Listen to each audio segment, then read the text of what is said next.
आज का अपने पास क्वेश्चन है कि एक इंक्लाइन प्लेन गिवन है, उसके ऊपर उसका इंक्लिनेशन एंगल कितना बेटा थीटा, और उसके ऊपर एक m मास का ब्लॉक पड़ा है, और इस इंक्लाइंड प्लेन के ऊपर इस डायरेक्शन में क्या लग रहा है फोर्स, इसी कारण इसका क्या आ रहा है इधर की ओर acceleration. Then find acceleration of system so that block of mass m can free fall with g, all the surface is smooth.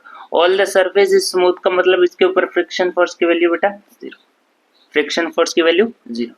तो अब देखो, अब आपको बोला जरा कि इस सिस्टम का आपको क्या निकालना है एक्सेलरेशन, क्यों किस कंडीशन पर कि उस m मास का जो ब्लॉक है वो इसके ऊपर क्या कर सके फ्री फॉल कर सके, क्या कर सके बेटा फ्री फॉल कर सके। और फ्री फॉल की कंडीशन में नॉर्मल रिएक्शन कांटेक्ट फोर्स की वैल्यू क्या होती है बेटा 0।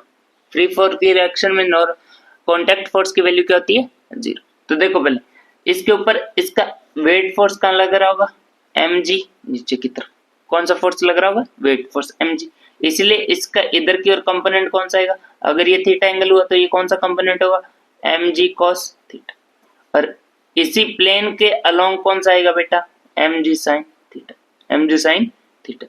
अब क्या लगाओगे नॉन इनर्शियल फ्रेम में देखोगे, नॉन इनर्शियल फ्रेम में जाके देखोगे तो इधर की ओर एक्सेलरेशन है, इसी के अपोजिट में क्या लगाते हो आप सूडो फोर्स, एक्सेलरेशन के अपोजिट में क्या लगाते हो बेटा सूडो फोर्स। तो यहाँ से आपके पास इस डायरेक्शन में क्या लगेगा सूडो फोर्स m, ये कौन सा फोर्स है बेटा सूडो फोर्स, सूडो फोर्स। ठीक है बेटा, अगर देखो ये थीटा एंगल तो ये कितना बचेगा, ये 90 होता है, साइन थीटा और कोस थीटा के कंपोनेंट में कितना होता है ये 90, तो ये कितना बचेगा 90 माइनस थीटा, 90 माइनस थीटा।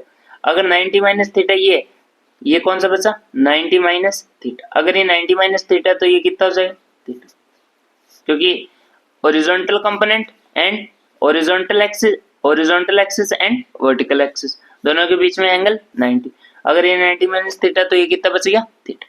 तो इसी के कारण इधर की ओर एक इसका कंपोनेंट आएगा कौन सा आएगा बेटा ma sin theta, ma sin theta, और इस mg sin थीटा की तरफ एक कंपोनेंट आएगा वो कौन सा होगा ma cos theta, ma cos theta. ठीक है बेटा, अब देखो इस ब्लॉक के ऊपर नॉर्मल रिएक्शन कहाँ की ओर लग रहा होगा ऊपर की तरफ, कहाँ लग रहा होगा ऊपर की तरफ, कौन लगा रहा होगा ये ब्लॉक, कौन लगा रहा होगा ये इंक्लाइंड प्लेन। अब बात है इस नॉर्मल रिएक्शन फोर्स की वैल्यू क्या होगी, पहले अपने इसने क्लियर कर दिया कि आपको उस मास को क्या करवाना है फ्री फॉल, फ्री फॉल का मतलब n की वैल्यू 0, फ्री फॉल का मतलब n की वैल्यू क्या होगी 0। ठीक है बेटा, अब यहाँ से चेक करो आपके पास कंडीशन क्या बन रही कि इसके ऊपर एफ नेट की वैल्यू क्या होगी 0, एफ नेट की वैल्यू क्या होगी 0, क्योंकि अपने जहाँ यहीं इसके ऊपर जाके बैठेंगे तो अपने को ये ब्लॉक कैसा दिखेगा रेस्ट में, तो F net is equal to किसके हो जाएगा बेटा 0, एफ नेट किसके बराबर हो जाएगा 0 के। इसीलिए अगर एफ नेट की वैल्यू 0 होगी तो यहाँ से देखो ऊपर वाला फोर्स और नीचे वाला फोर्स क्या होगा बराबर n plus ma sin theta is equal to किसके आ जाएगा mg cos थीटा के, mg cos थीटा के। और अपने को पता है इसके लिए किसके लिए फ्री फॉल कंडीशन के लिए n की वैल्यू क्या 0, तो यहाँ से ma sin theta is equal to किसके हो जाएगा mg cos theta, mg cos theta. m से m कैंसिल, अपने को किसकी वैल्यू चाहिए a की, तो a is equal to g cos theta divide by sin theta, g cos theta divide by sin theta. तो a की वैल्यू क्या आ गई g into cos theta by sin theta क्या होता है cot थीटा, क्या होता है बेटा cot थीटा। तो ये आपके पास किसकी वैल्यू होगी g cot थीटा। ठीक है बेटा, एक्सेलरेशन की वैल्यू। ये था अपना आज का क्वेश्चन। Thank you.